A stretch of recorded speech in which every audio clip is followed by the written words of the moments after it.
perjalanan saya itu perjalanan pendek, ya, bukan perjalanan jauh, bukan. Tapi kebetulan terjebak macet yang jarak hanya nggak sampai 500 meter, itu 1 jam lebih dari waktu maghrib ke waktu isya.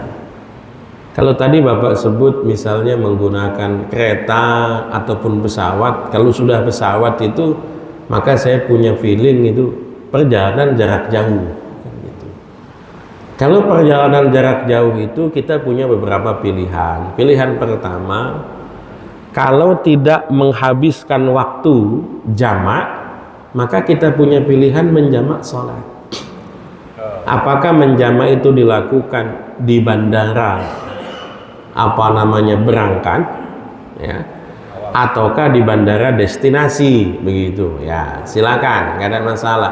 Ini kalau memang tidak menghabiskan waktu jamak, tidak. Tapi kan kadang-kadang kita berangkat katakan menjelang siang, sampai sana jam berapa sudah menghabiskan waktu sholat, ya. Kalau yang tidak menghabiskan waktu jamak, kalau saya sederhana, sholat mau jamaknya takdim di bandara sini atau sholatnya takhir di bandara sana. Kereta pun kalau yang misalnya jaraknya masih bisa menggunakan sholat di stasiun kedatangan atau keberangkatan, biasanya saya pilih semacam itu biasanya. Tapi kan kadang-kadang tetap kita terjebak pada hal-hal yang tadi misalnya melewati waktu jamaknya. Kalau kiranya melewati waktu jamaknya, maka patokannya yang masih mampu kita lakukan. Contoh, kalau di bis kayaknya tidak memungkinkan kita sholat di selasarnya, tidak memungkinkan, agak susah itu, ya. Di pesawat agak susah, kecuali pesawat lama Saudi yang memang beberapa seatnya itu disediakan buat sholat, ya, misalnya, ya.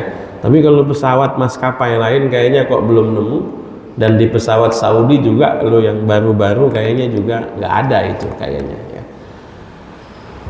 Jadi patokannya kalau masih mampu berdiri itu betul, asal tempatnya memungkinkan. Kayak pesawat tadi saya sebut, kalau pesawat yang seatnya katakan 8 seat kemudian dibikin sebagai musola, memungkinkan. Tapi yang kalau kira-kira pesawat komersial biasa agak susah itu, ya. Orang kita buat lewat, jangankan kita buat sholat, pramugari keluar ngedarkan makanan, kita pengen ke toilet saja nggak bisa, perwis kan nggak bisa itu, ya. Belum lagi ngitung ada turbulensi dan segala macam. Jadi yang kira-kira masih mungkin lakukan, yang sudah tidak mungkin nggak usah. Bagaimana hukumnya ketika kita misalnya wudhu menggunakan sprayer? Ada 2 hal. Yang paling pertama, itu berbeda pendapat mengartikan membasuh. Kalau Imam Syafi'i, membasuh itu airnya harus mengalir. Kalau airnya harus mengalir, nanti kita lihat tuh, ketika sprayernya kita semprotkan ke muka misalnya, airnya cuma nempel apa turun, ya. Kalau airnya cuma basah gitu saja kayak nano sprayer, ya kalau begitu nggak bisa dipakai wudhu, tidak bisa. Tapi kalau kira-kira yang ketika kita semprot, ya mungkin lubangnya agak gede begitu, itu kok airnya turun, itu berarti sudah minimal membasuh, masuk, ya, masuk. Nggak ada masalah. Atau Bapak boleh pilih pendapat dalam madhab Imam Malik, kalau membasuh itu yang penting digosok.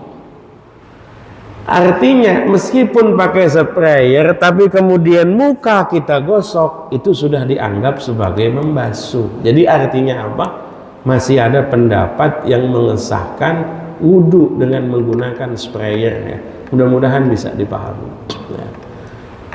Ada pertanyaan yang lain, silakan.